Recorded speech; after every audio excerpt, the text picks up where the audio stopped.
자, 이번에는 홍길동전입니다. 우리가 고전소설 공부할 때, 양반전, 토끼전, 춘향전, 박시전 다 공부했잖아. 홍길동전도 사실 공부했어. 중학교 1학년 때. 그래서 우리가 이런 거 공부할 때 항상, 자, 다시 한번 정리해보자 라고 하면서 무슨 얘기했어, 선생님이? 그치? 우리가 토끼전 공부할 때는 뭐 판소리계 소설 특징 얘기하잖아. 그치? 그래서 우리가 일반적인 고전 소설의 특징도 같이 한번 알아두면서 특징 알아두면서 여기에 뭐라고? 판소리계 소설이라든지 아니면 영웅 소설이라든지 이 각각 소설의 특징을 조금 더 우리가 보충해서 알아두자라고 얘기했었지. 영웅 소설은 얘들아 뭐가 항상 뭘 기억해라 항상? 영웅 서사 구조, 영웅 일대기 기억해라 라고 말을 했었잖아. 그치? 이 홍길동전은 얘들아 얘는 허균의 고전 소설이잖아요. 그 적서차별이라는 그 신분 제도 속에서 이 길동이가 되게 많이 힘들잖아. 뛰어난 능력을 갖췄음에도 불구하고 자기 출신 때문에 꿈을 펼칠 수가 없었어. 얘가 그래서 집을 나오면서 세상과 내가 맞서 싸워야지. 부패한 이 관리들도 혼내주고 가난한 백성들도 막 도와주고 이러면서 이제 많은 백성들한테 위로도 주고 대리 만족도 주고 이랬어. 그러면서 허균은 이런 부조리한 이런 조선 현실을 비판하면서 길동이가 세우는 나라 율도극을 통해서 누구나 평등하게 살아가는 그런 세계를 제시를 하는 거겠지. 그치? 그걸 우리가 확인할 수 있습니다. 실제 허균이 자기 스승 이달이 서자였대. 그래서 자기 스승님이 엄청 똑똑한데 자기 스승이 제대로 능력을 펼치지 못하는 걸 자기 눈으로 봤잖아. 그러니까 그런 것들을 이 길동이라는 인물을 통해서 보여준 게 아니냐라고 우리가 생각할 수 있죠. 자, 일단 홍길동전 여러분 알다시피 홍판서 이거 아빠가 양반이야. 근데 엄마가 노비잖아. 그러니까 옛날에 엄마가 노비면 정식 양반이 되는 게 아니야. 정통성이 없는 거잖아. 혈통이 한쪽이 지금 쳐졌잖아. 그래서 서자 출신이야. 서자 출신은 아무리 똑똑해도 과거심을 못 봐. 아무리 똑똑하고 도수를 엄청나게 잘해. 근데 적서차별로 인해서 아버지를 아버지라 부르지 못하고 형을 형이라 부르지 못하고 그것도 한스럽고 그리고 또 앞으로도 자기가 아무리 열심히 해도 과거도 못 보고 그런 막 답답하고 막 억울하고 이런 마음에 한이 있는데 근데 자기 아빠의 첩이 자기를 또 죽이려고 하네. 그러니까는 뭐야? 결국에는 자기 죽이려고 했던 자객 죽이고 나서 집 나와. 그리고 나서 도적들을 만나고 도적들의 우두머리가 돼서 얘가 활빈당을 조직해. 그래서 이 부패한 관리들이 불법으로 모았던 재물들을 다 탈취해서 백성들을 나누어 주면서 얘가 의적 활동을 하지. 근데 조정에서는 어쨌든 얘는 뭐야? 도둑놈인 거고, 불건전한 어떤 단체를 조직한 거잖아. 그래서 이놈을 잡아라라고 했는데 길동이가 도술이 엄청 뛰어나잖아. 분신술을 하는 거지. 그래서 임금도 농락하고 수많은 관군들도 농락을 하고 그러면서 오히려 나한테 벼슬을 내려달라. 병조판서 벼슬 내려달라 라고 말을 해. 처음에는 안 들어. 오히려 얘를 잡아야지 라고 했는데 또 한 번 길동이한테 당하고 나서 길동이의 능력을 인정하고 그리고 그래 알았다. 너 벼슬 줄게 라고 하는 거야. 그리고 나서 길동은 어쨌든 자기 벼슬 받았잖아. 자기 평생이 한이었잖아. 나 아무리 능력 있어도 과거 시험 못 보고 벼슬 못 하는데, 나 임금이 내려준 벼슬 받았잖아. 한 풀었어. 그리고 나서는 조선을 떠나. 그리고 얘가 율도국 발견해서, 거기에서 이제 요괴 퇴치하고, 자기가 스스로 이제 왕위에 오르고, 마지막에 태평성대 누린다라는 그런 줄거리를 갖고 있는 홍길동전이다. 그래서 홍길동전은 일단 기본적으로, 당시의 신분제도, 적서차별, 그 다음에 탐관오리의 수탈, 이런 당시 사회의 모습을 잘 반영한 국문소설이다. 그리고 이 영웅인 홍길동이 태어나면서부터 마지막에 나라 건설을 하는 것까지 이 전체적 작가 시점으로 영웅의 일대기적 구성을 통해서 쭉 다 전개하고 있다. 다만 얘는 조력자, 얘를 도와주는 얘보다 뛰어난 능력을 가진 조력자는 없다. 이게 특징이고 고전소설 특징 중에 뭐 있어 얘들아? 옳지. 비현실성, 우연성. 그 중에서 얘는 비현실성, 도수를 부리거든. 그 다음에 또 뭐?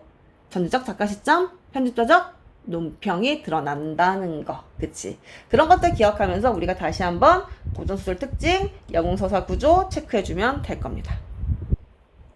이 부분은 아까 말했던 그 줄거리에서 거의 뒷부분이야. 길동이가 나한테 병조판서 벼슬 줘! 라고 얘기하는 부분. 거기서부터 이제 얘가 율도국을 세우는 부분까지 나오는 거다라고 생각하면 된다. 그러면 되겠지. 됐니, 얘들아? 좋아요. 자, 그럼 우리가 본문을 같이 한번 보도록 할까요, 여러분? 길동등이 임금에게 아뢰었다. 신의 아비가 나라의 은혜를 많이 입었사온데 신이 어찌 감히 나쁜 짓을 하오리까마는 신은 본래 천한 종의 몸에서 났는지라 그 아비를 아비라 못하었고 그 형을 형이라 못하와 평생 한이 맺혔기에 집을 버리고 도적의 무리에 참여하였사옵니다. 자, 여기서 뭘 할 수 있는 거야? 길동이의 서자 출신도 확인할 수 있는 것이고 서자 출신. 그래서 호부 호영을 못했대. 그리고 얘가 지금 도적의 무리에 참여했다. 내가 지금 활빈당 조직했다. 그리고 내가 그 조직의 우두머리다. 뭐 이런 거 지금 얘기해주고 있는 거잖아. 근데 백성들은 추호도 범하지 않았고 우리 활빈당 역할은 뭐였었다? 백성들을 들볶아서 착취한 놈들의 재물만 뺏었을 뿐이다. 우리는 뭐했다? 탐관오리를 징벌했을 뿐이다. 이제 10년 지나면 조선 떠나 갈 곳이 있다. 우리 갈 곳 따로 있어. 걱정하지 마. 그러니까는 나 잡으라는 공문 거두어 달라. 라고 지금 길동이가 말을 했네. 됐니? 자, 그럼 A 부분에서 우리가 41번 먼저. 원래 선생님 본문 다 보고 보는데 너네가 지금 계속 헷갈릴까봐. 자, 보는 거야. 자, A는 자기의 권위를 내세워서 상대방 충고하고 있는 거 우리가 확인할 수 있어? 없어? 없지. 됐니? 자, 그 다음에 선지 4번 보자, 얘들아. 모두 상황을 가정해서 상대 행위를 평가하고 있어, 얘들아? 아니잖아. 됐니? 자, 아직 B 안 봤으니까 다시 위로 올라가자. 말을 바치며 8명이 한꺼번에 넘어짐으로 자세히 보니 다 풀로 만든 허수아비였다. 얘들아. 길동이인 척 했던 것이 다 뭐였어? 허수아비였네. 길동이의 도수를 말하는 거네. 이거 뭐야, 얘들아? 비현실성이 되는 거지. 임금이 더욱 놀라서 이 새끼 가만두면 안 되겠다. 잡아라! 라고 하는 거잖아. 근데 길동이가 또다시 저를 아무리 해도 잡을 수 없을 겁니다. 저한테 벼슬 내리시면 잡히겠습니다. 라고 말을 했네. 됐어? 그러니까 신하들이 이놈을 잡아서 병조판서 한다고요? 도적놈을요? 아유 창피합니다. 라고 하는 거야. 그러니까 임금님이 그래 안 돼 라고 해서 경상감사한테 길동이 잡아라 라고 했대. 그래서 이 경상감사가 왕명을 받고 황송하고 죄송해서 어쩔 줄 몰랐대. 왜? 경상감사가 뭔데? 자, 그럼 계속 보자. 하루는 길동이 공중으로 내려와서 저라고는 제가 진짜 길동입니다. 형님께서 아무 염려하지 마시고 저를 결박해서 서울로 보내십시오. 그랬어. 이 감사가 울면서 이처럼 놈아 너랑 나랑 같은 핏줄인데 왜 아버지의 가르침을 듣지 않고 왜 나를 떠들썩하게 하냐 예달게 너 지금 나를 보고 잡혀가기를 자원하니 도로형 기특한 애구나. 형님이 칭찬해줬어. 뭐야? 너랑 나랑 동기인데 라고 지금 뭐야? 감사가 말했대. 그럼 이 경상감사는 뭐야? 길동이의 형이었네. 그러니까 길동이 형한테 임금이 길동이 잡아와라고 시킨 거야. 그러니까 길동이 형 입장에서는 우리 집안에 핏줄이 내 동생이 이렇게 사고치고 다니는 거니까 그래서 죄송하고 어쩔 줄 몰라 했구나 라고 생각할 수 있는 거겠지.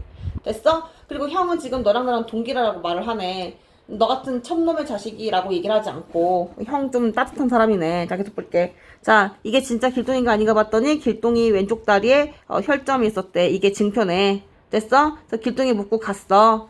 길동이 막 안색도 하나도 안 변하고 길동이가 한번 움직이니까 뭐야 또? 도술을 얘가 또 버렸네. 사사사 쇠사슬 끊어지고 술에 깨지고 뭐 이랬다는 거잖아. 됐어? 또 뭐 운무에 가려서 가버렸다. 이것도 뭐야 얘들아? 비현실성. 그치? 전기성 되는 거네. 자, 임금이 이거 어떡하지? 라고 했을 때 신하 중 한 사람이 차라리 이놈 소원대로 그냥 병조판서 한번 주자. 그거 한번 하면 조선 떠나고자 하지 않습니까? 그러니 그때 잡자라고 하는 거야. 그래서 오케이. 자, 병조판서 준다라고 했어. 그러니까 길동이가 그 말 듣자마자 고관의 복장인 사모관대에 섯띠를 띠고 둥그런 술에 의젓하게 앉아서 뭐야 진짜 벼슬 해가지고 얘가 성공한 애처럼 딱 한 거지. 이제 홍판서 사은하러 온다라고 한 거야. 병주의 하급 관리들이 맞이해서 권례에 들어간 뒤 여러 관원들이 의논하기를 우리 길동이가 사은하고 나올 때 그때 도끼랑 칼 쓰는 군사를 매복시켰다가 그때 죽이자라고 한 거야. 됐니? 근데 길동이가 저라고 제 죄가 큰데 제 이제 한을 다 풀었습니다. 저 이제 영원히 안녕 안녕 하면서 또 뭐야? 공중에 솟아서 갔대. 이것도 또 뭐야 얘들아? 비현실성인 거잖아. 영웅적인 능력을 보여주는 거잖아. 그 누구도 길동이 잡았어 못 잡았어? 못 잡았어. 자, 그 다음 이제 길동이가 제사를 극진히 받들어 3년상을 마치고 나서는 이라고 했네. 누군가 돌아가셨나봐. 대부분 3년상은 부모상이지 않나 싶네. 자, 계속 볼게요 여러분. 자, 모든 영웅을 모아 무예를 익히며 농업에 힘쓰니 병사는 잘 조련되고 양식도 풍족했다. 남쪽에 율독이란 나라가 있으니 기름진 평야가 수천이나 되어 살기 좋은 나라라. 길동이 매양 마음속으로 오던 생각했어. 그래서 야 우리 내가 율독 치려고 하니까 그들 좀 최선을 다해라. 진군! 이게 되는 거잖아. 됐어? 율도국 싸움 걸었어. 율도국이 가서 율도국 태수 김현충이 난데없는 군사를 보고 깜짝 놀랐어. 왕한테 보고했어. 근데 뭐니? 길동이가 김현충은 목을 베고 그리고 나서 백성들을 달래주고 되니 그리고 율도국에다가 이제 격수를 보냈네. 자, 의병장 홍길동이 율도국 왕한테 보낸다. 임금은 한 사람의 임금이 아니고 천하의 임금이다. 내가 하늘의 명을 받아서 이런 거잖아. 너 살고 싶으면 항복해 라고 했잖아. 그러니까 뭐야 그 왕이 야 우리 믿을 구석이 없는데 항복 이게 되는 거잖아. 그리고 나서 길동이가 자기가 왕위에 올랐다. 됐니? 그리고 마지막에 보다 태평성대다 라고 했네. 됐니? 응, 좋아. 그러면 41번에 얘들아 이어서 봤을 때 뭐 하는 거야? B는 A와 달리 상대방의 의도를 알고 이에 답하고 있다. 상대방의 의도를 알고 답하는 게 있었어? 얘들아? 없었지. 이것도 지워. 그 다음에 B에서 상대방과 같은 입장임을 내세워 동의를 구하는 거 있었어? 없었지. 다 자기 행위 정당화하면서 상대 태도 변화를 꾀하고 있다. 정답 몇 번? 5번 되는 거지. 어떻게? 여러분 확인하면 A에서 뭐라 그랬어? 길동이가 내가 도둑의 무리에 참여하긴 했지만 내가 수령들이 백성을 들볶아서 착취한 재물만 빼앗았을 뿐이다. 그러면서 자기 행동을 정당화하면서 나 잡으라고 하는 공문 걷어달라 라고 지금 말을 하고 있지. 됐니? 정당화하면서 공문 걷어달라 라고 말했지. 그 다음에 또 여기 B도 한번 봐봐. 내가 하늘의 명을 받아서 됐니? 나 하늘의 명을 받은 사람이야. 이게 되는 거잖아. 율도국 공격하는 건 하늘의 명이야. 그러면서 뭐라고? 너 살고 싶으면 뭐라고? 항복해. 싸우고 싶으면 싸우고. 상대의 태도 변화 지금 꾀하고 있는 거죠.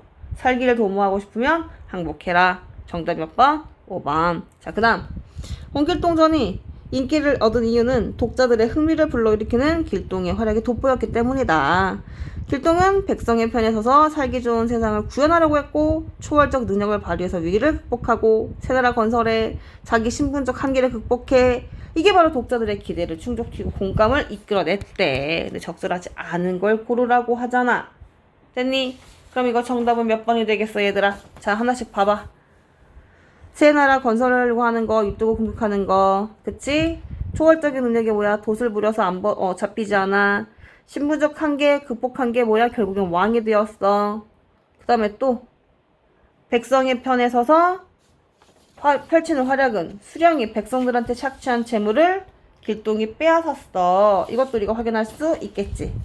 백성이 살기 좋은 세상을 구현하려는 노력을 인정받는 모습은 길동이 아니지 얘들아. 병조판서에 제수하는 것은 임금이 왜 병조판서에 줬어? 이거는 길동이 잡으려고. 됐어? 좋은 세상을 구현하려는 노력을 인정한 것이 아니죠. 상관없죠. 정답은 몇 번? 5번이 되겠네요. 됐나요, 여러분? 네. 홍길동전에서 여러분,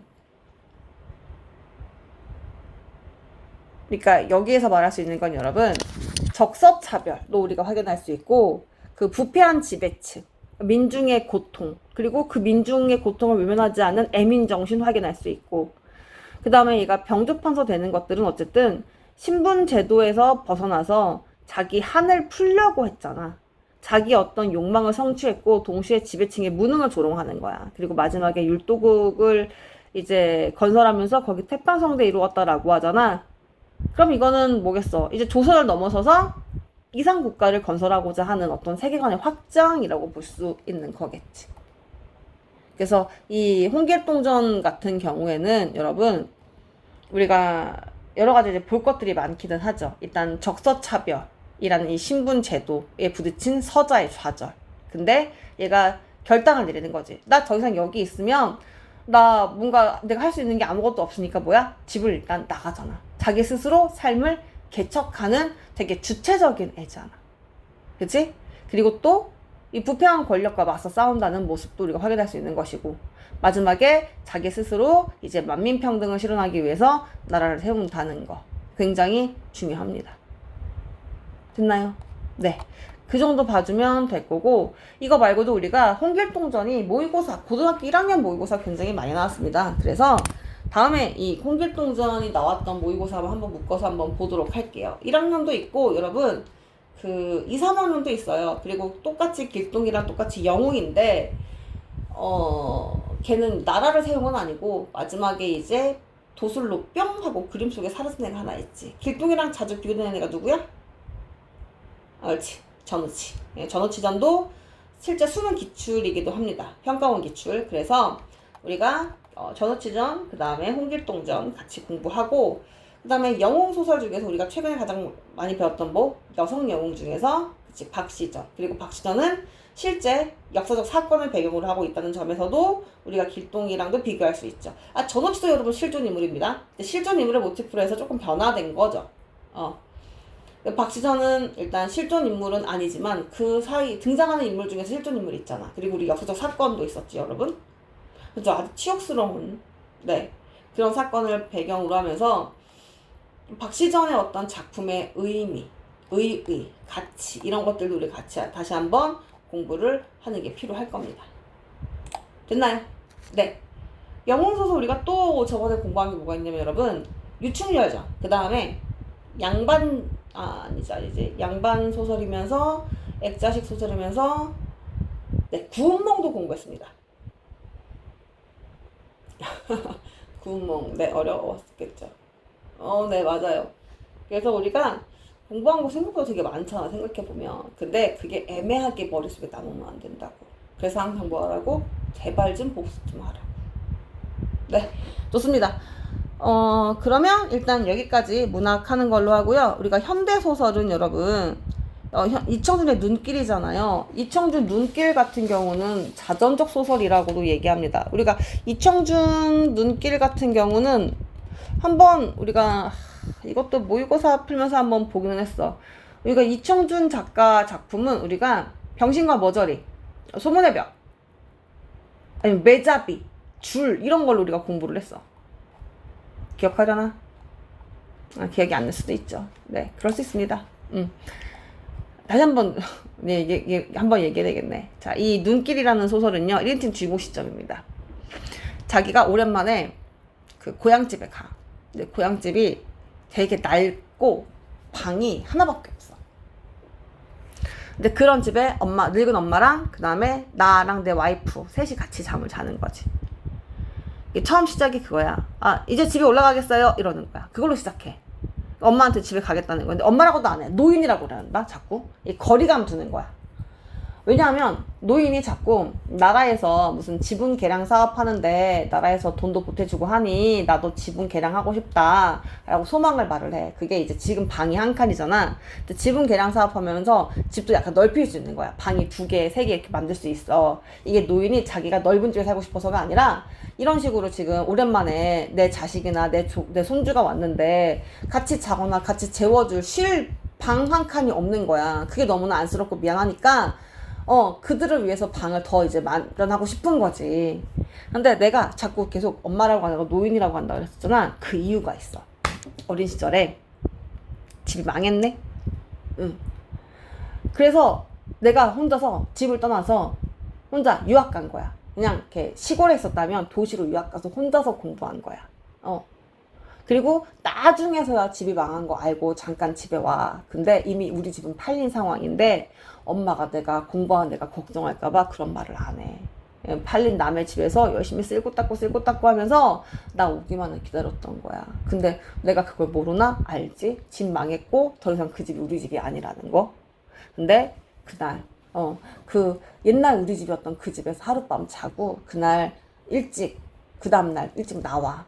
다시 엄마가 나를 공부하러 가는 그 도시로 가는 버스 타는데 엄마가 날 데려다 줘. 근데 별도 말도 안 해. 그냥 하얗게 눈 쌓인 길을 그냥 둘이서 나란히 걷는 거야. 난 거기까지만 아는 거야. 왜? 1인칭 주인공 시점이니까. 그리고 나서 나는 이 망한 놈은 집구석이잖아. 그리고 나 공부하면서 나 사는 동안에 부모가, 엄마가, 아빠 안 계시고, 엄마가 나한테 해준 거 하나도 없고, 나는 자수성가했다고 생각해. 나는 뭐, 엄마한테 할 만큼 했다고 생각해. 우리는 서로 뭐 주고받을 거 없는 관계다. 이렇게 생각하는 거야. 난 그렇게 살아왔어. 응? 돈 문제는 당연하고, 엄마랑 관련된 기억 가지고 난 다 잊고 싶은 거야. 다 생각하고 싶지 않은 거야. 그래서 난 계속, 난 빚이 없어 라고 자꾸 생각해. 그런 사람이야. 어떻게 보면은 끈끈한 어떤 애정이 있는 그런 관계가 아닌 거지. 근데 사실 내 아내는 되게 정이 많고 따뜻해. 내 아내는 엄마랑 나랑 어떤 관계인지, 그리고 엄마랑 나랑의 관계가 조금 더 개선됐으면 하는 마음을 갖고 있는 아내야.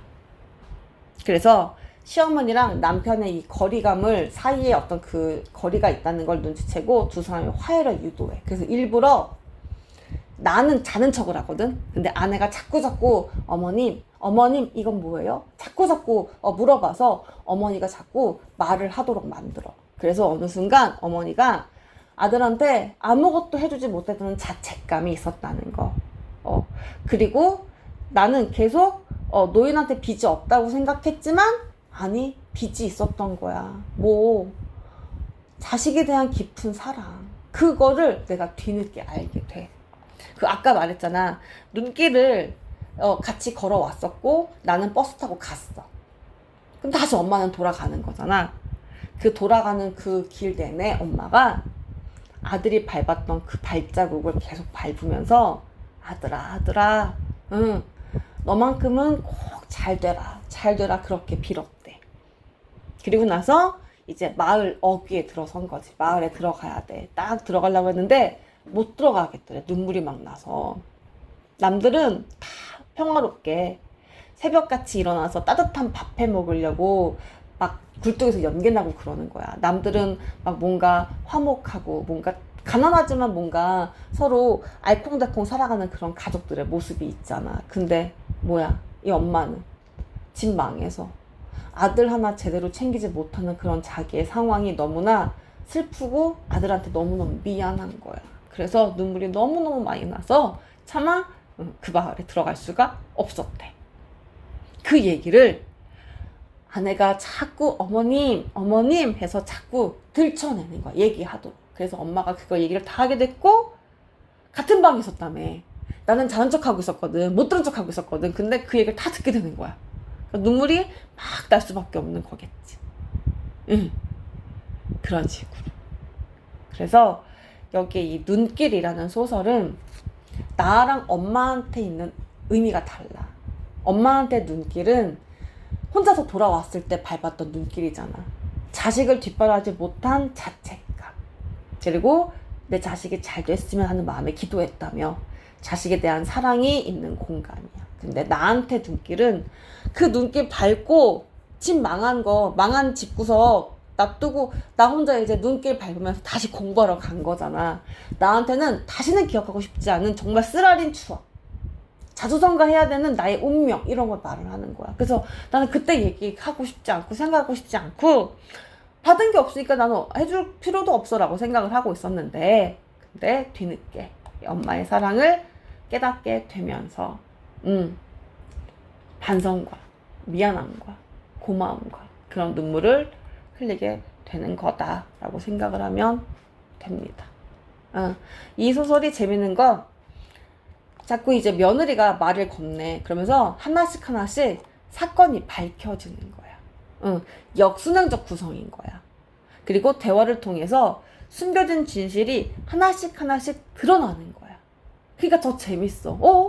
이게 되는 거야. 그리고 마지막에 이제 상징적인 의미, 이 눈길이라는 의미가 무엇인지 굉장히 중요합니다. 됐나요? 네. 그래서 우리가 그 소설을 보면서 여기 마지막에 나오잖아. 내가 여기 볼까 얘들아? 본문 9쪽의 맨 마지막 줄. 내가 계속 자는 척 하는 거잖아. 막 눈물에 막 이렇게 눈꺼풀 밑에 뜨겁게 차오르는 것, 그게 뭐겠어? 눈물이야. 미안함과 고마움과 그런 눈물. 그때 아내가 나한테 계속 좀 일어나봐요. 아내도 그 노인의 사랑에 감동받은 거고. 그치? 선생님도 이 소설 읽을 때마다 항상 감정이 이렇게 푹 받죠. 자, 근데 난 일어날 수 없었지. 눈물 나잖아. 그 뜨거운 것을 숨기기 위해서 나 꾹 자는 척 했대. 근데 노인은 어때? 집안 지키지 못한 거, 자식에게 부모 노릇 못한 거에 대한 부끄러움이 있어. 그래서 나한테 계속 미안하니까 부담을 안 주려고 하거든. 그래서 아들이 나한테 거리 두는 거 모르겠어, 엄마한테? 느껴지지. 근데 그런 아들에 대해서 원망하거나 이런 감정 하나도 드러내지 않아. 그냥 묵묵하게 다 자기 탓이다 라고 말을 해. 자기 자기 아픔도 분명히 있었을 거 아니야. 근데 그런 거 다 묻고 자식한테 부담 주지 않으려는 전통적인 우리 한국의 엄마라고 볼 수 있지. 그래서 엄마가 또 담담하게 말해. 그냥 둬라. 자는 애 뭐하러 그러냐 이러는 거야. 근데 아내가 마지막에 그랬잖아.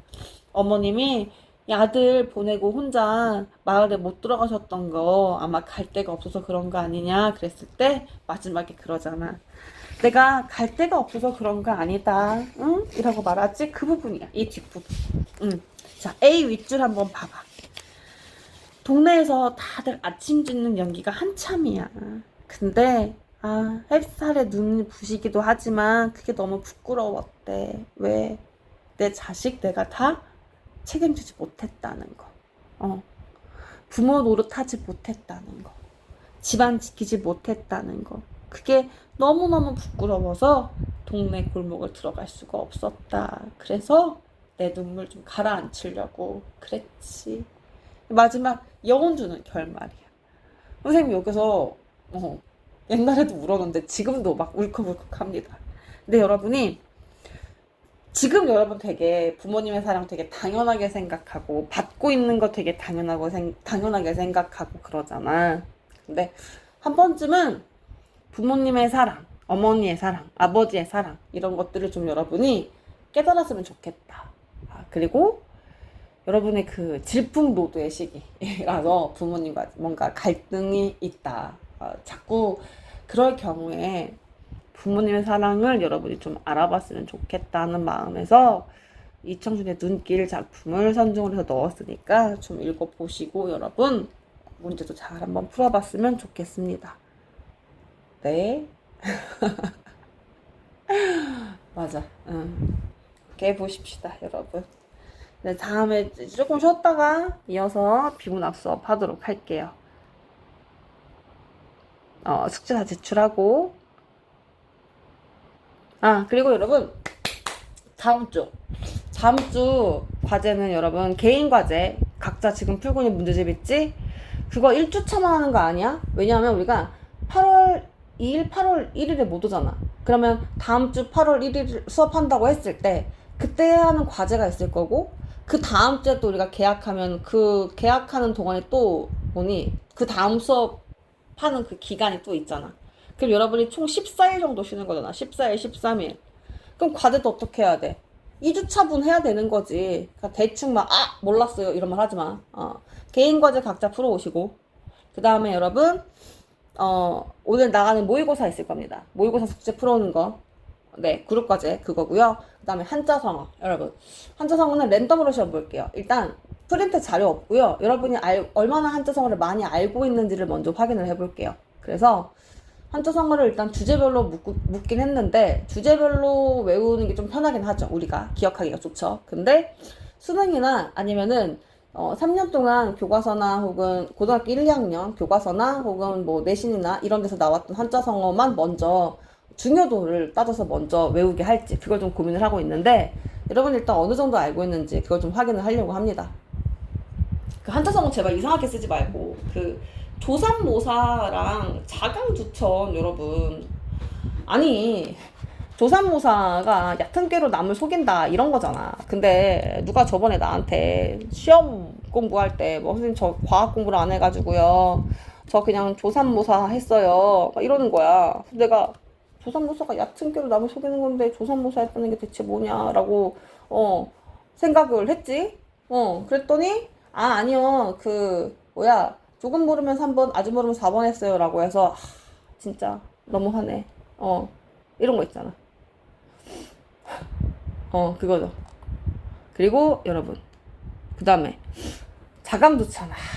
자강두천 진짜 여러분 그거 나 한자성어라고 자꾸 나한테 그러지 말고 그거 한자성어 아닙니다 여러분. 자강두천 그거 줄임말이잖아요. 줄임말. 응? 자존심 강한 두 천재의 대결 이거 인터넷 신조어잖아요. 막상막하 용어 쌍박 뭐 이런 거잖아요. 근데 사실은 이 자강두천이 처음에는 뭐 그 표면적으로는 자존심 강한 두 천재 대결이라고 하지만 사실은 실제에서는 에휴, 비슷한 놈들끼리 그냥 비슷비슷한 놈들끼리 싸우고 앉아있네. 되게 좀 이렇게 놀리는 말로 쓰는 경우가 되게 많잖아. 응. 그러니까 여러분 자강두천이라는 말보다는 응? 뭐 얘들아 막상막하 용쌍박 이런 것들 있잖아. 정말 비슷한 애들끼리 싸울 때는 그렇게 그런 말을 쓰는 게 좋을 겁니다. 여러분이 잘못 알고 있는 게 되게 많이 있어서 그런 것들 좀 알려주려고 그리고 여러분이 확실히 확인 좀 해보라고 하려고 합니다. 그리고 나중에 우리가 기본적인 상식이잖아요. 응? 글을 쓸 때도 그렇고 말을 할 때도 그렇고 제대로 아는 거 그리고 어떤 상황에 정확하고 적절한 어휘 적절한 어떤 말을 쓴다는 게 굉장히 중요합니다 여러분. 그래서 그런 것들 다음에 이제 맞춤법이나 띄어쓰기까지 우리가 공부를 다시 한번 해봅시다. 이거는 여러분 상식입니다. 이런 거 영어 스펠링 틀리는 거는 부끄러우면서 왜 한글 맞춤법 띄어쓰기 이런 거 틀리는 거는 왜 부끄러워하지 않고 오히려 야 틀릴 수 있지 라고 뻔뻔하게 구는지 잘 모르겠거든요. 그래서 오늘 이번 주에 여러분 한자성어 미리 알아서들 공부를 좀 해야 되겠죠. 그러면 여러분 네 그렇게 해서 우리가 다음 주 쉬고 그 다음에 그 다음 주에 우리가 보도록 할게요. 1월 8일이네요. 그리고 우리가 1월이 아니라 8월 8일이네요. 그리고 8월 1일에 우리가 수업은 방학이라 휴강은 하지만 영상 강의를 줄 거예요. 영상 강의를 좀 보면서 공부 너무 오랫동안 쉬면 안 되니까 부담 없이 여러분 1시간에서 1시간 반 이내에 거니까 그냥 한번 편하게 보세요. 편하게 보고 그리고 그때 숙제는 내가 뭐 그룹 과제는 안 내주잖아. 개인 과제가 조금 더 있을 뿐이지. 그치? 그렇게 우리가 한번 놓지 말고 계속 공부를 좀 했으면 좋겠습니다. 여러분. 알겠죠? 네. 그리고 질문 있으면 언제든 카톡으로 질문하세요. 언제든 질문 받고 있으니까.